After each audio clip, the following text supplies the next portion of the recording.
Hello and welcome. I hope this is going to be a successful attempt because I think it could be.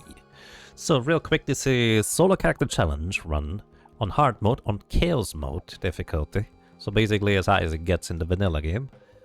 And let me show you my setup. I'm trying to best the summoner boss here, and you have to be a summoner in order to challenge them to begin with. So I came up with this setup here for now.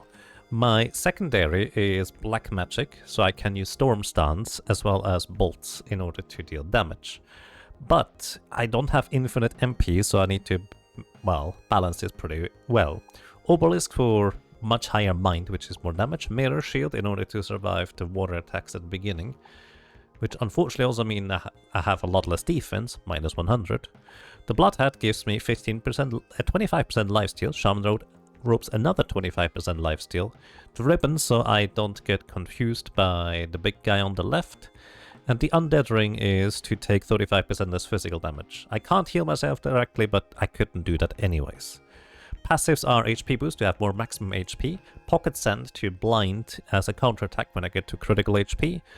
I need to equip a shield in order to have the mirror shield, and focus shield, which gives me basically half damage taken while I'm casting a spell. So this is all about very careful management here. So, let me real quick explain as to what is going to happen here. First of all, Coyote is the guy that we need to defeat, this guy here. The other thing here is basically just its minion. It's going to run away when we defeat Coyote. And if I ever deal damage to this thing, it is going to counterattack with Reality Collapse, which effectively just straight up kills me. That's kind of the short version. There's not really much around that. It is also the one thing that casts Atmosphere, which is why I have to have a ribbon equipped so I don't accidentally target it.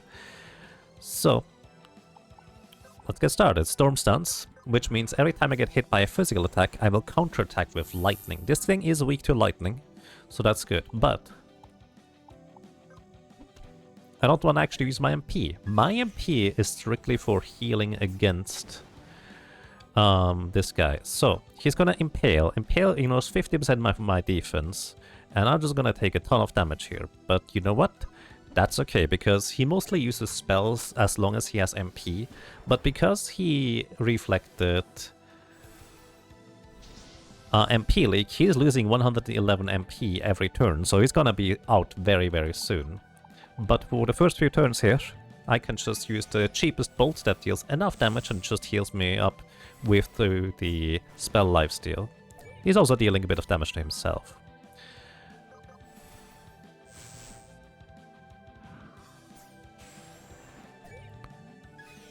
Alright, and he's going to use Impale here, and this is kind of a crucial part.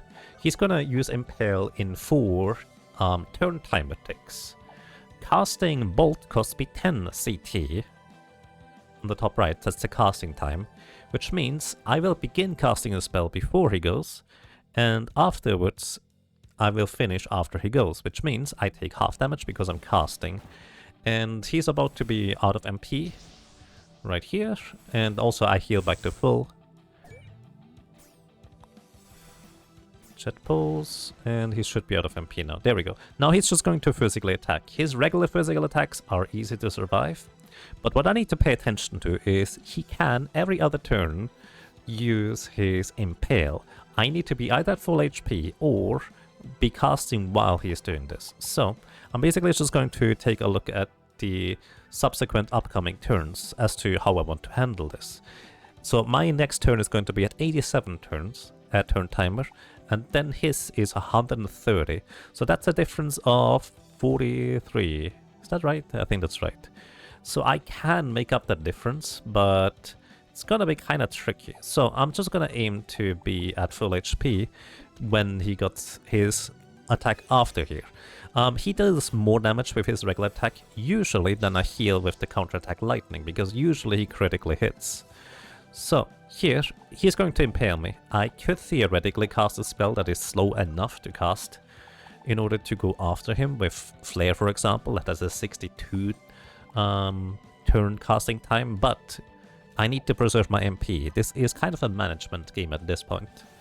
And this is going to be more or less what I do. Also, I have I think, exactly 42 levels in Beatsmith to have enough maximum HP. The rest of the levels are in Shaman to have as much magic power as possible. Also, he's gonna get blinded every time I get into critical HP, which means he guarantees misses his next attack. So all I need to be paying attention to is here. As you can see, this turn here, my move is going to be at 87 turn timer, and then him 98. So if I delay for 10 by casting Bolt right here and also healing, I'm gonna be casting while he's doing his next attack. Which means I'm going to take half damage, I heal back to full, he takes damage. Alrighty, I'm gonna speed up the video from here because hopefully this is going to be the successful attempt. And, well, see you afterwards.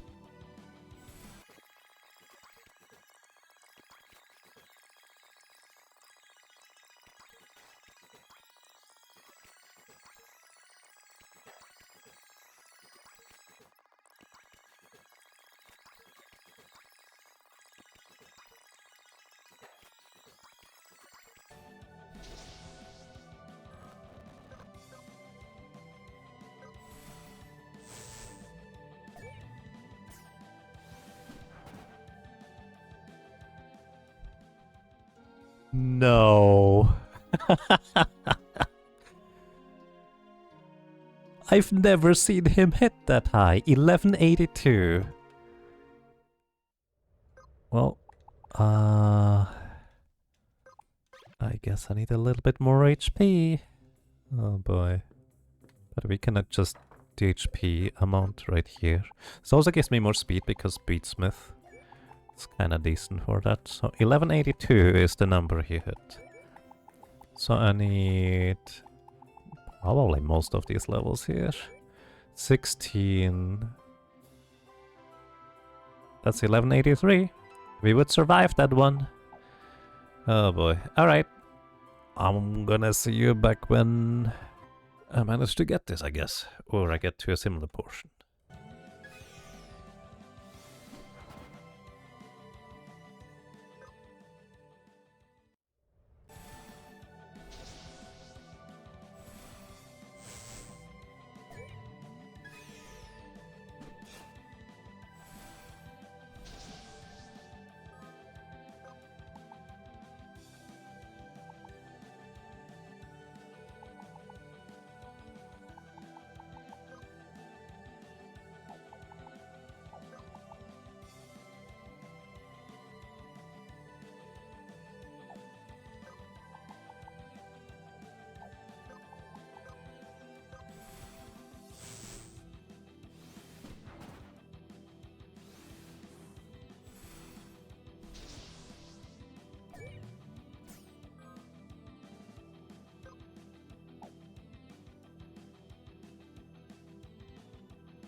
Got him!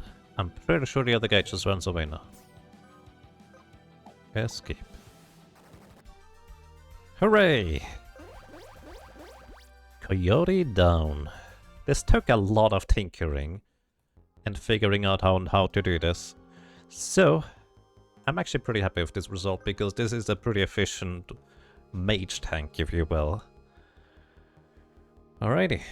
By the way, the blood hat you get from a drop from the rats in the Undercity sewers over in Shodi province, and these things are brutal in Chaos mode. The only way I figured out how to beat them is actually using the Warlock cheese, where you just double cast forever, but that took like 5 minutes each combat, so it took a while to get this thing.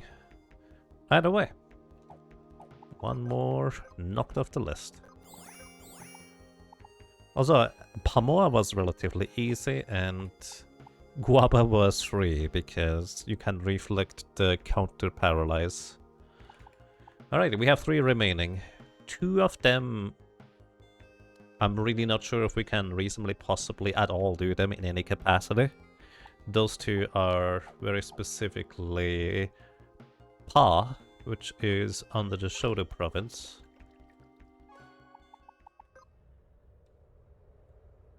Where is Shoto province? I think of it the wrong way around the world. No, it's fine. Pa is right here.